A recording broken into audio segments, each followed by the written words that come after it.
Kabutkan kepala kau, fikirkan pasal kereta kau. Workshop settle kan. Tak apa, kau jangan risau macam ni. Esok lusa kau nak pergi kelas, balik kelas, aku boleh hantar ambil kau di kelas. Eleh. Nanti girlfriend kau marah macam mana? Tak apalah, at least kurang-kurangnya kereta kau tak kena sim bacat lagi. Kau ni kan? Lambat pula. Cakap aku. Kau tu okey ke tak? Ha?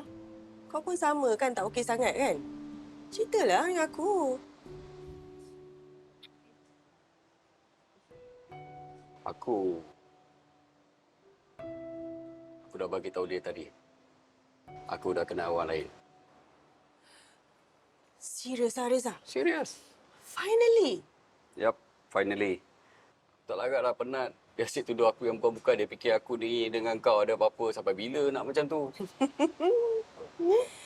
Kalau dah 9 kali orang cakap macam tu, kali ke-10 tu betul lah tu, kan? Berangan. Alah, gurau pun tak boleh. Kau ni. Suka!